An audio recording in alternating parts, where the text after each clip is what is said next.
মার্কিন president Donald Trump ইসরায়েলের পক্ষ নিয়ে ইরানের পারমাণবিক স্থাপনায় হামলা চালানোর পরপরই ইরানকে নিঃশর্ত আত্মসমর্পণ করার কথা জানায়।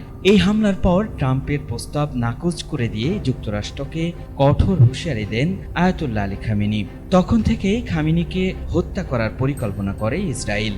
নেতানিয়াহুর এই জঘন্য পরিকল্পনার পর থেকে ইরান তাদের সর্বোচ্চ নেতা আয়াতুল্লাহ আলী খামেনিকে এক প্রকার লোকচক্ষুর আড়ালে রাখার সিদ্ধান্ত নেয়। তবে যুদ্ধবিরতি কার্যকর হওয়ার পরও যখন খামেনিকে সম্মুখে দেখা যাচ্ছিল না, কিছুটা চিন্তিত হয়ে পড়েছিলেন দেশের সাধারণ মানুষ। তবে সেই চিন্তার অবসান ঘটিয়ে প্রকাশ্যে এসেছেন ইরানের সর্বোচ্চ নেতা আয়াতুল্লাহ আলী খামেনি।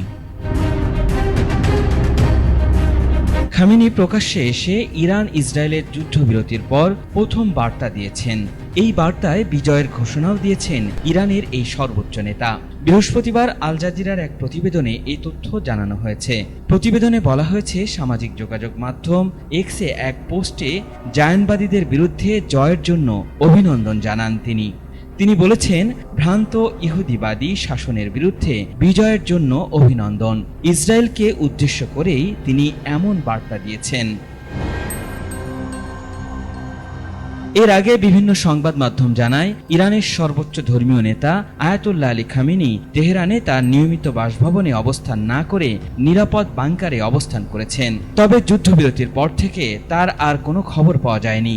দীর্ঘ এ যুদ্ধে দেশটির পরিবেশ অনেকটাই বদলে গেছে। ফলে প্রকাশ্যে এসেই দেশের পরিস্থিতি দেখে বড় ধাক্কা খাবেন খামেনি। তিনি যুদ্ধবিধ্বস্ত, ক্ষতবিক্ষত ও গভীরভাবে ক্ষুব্ধ এক ইরানকে দেখবেন।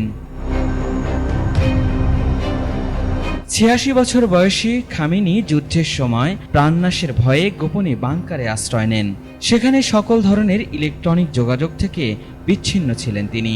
এমনকি শীর্ষ সরকারি কর্মকর্তারাও তার সঙ্গে যোগাযোগ করতে পারেন।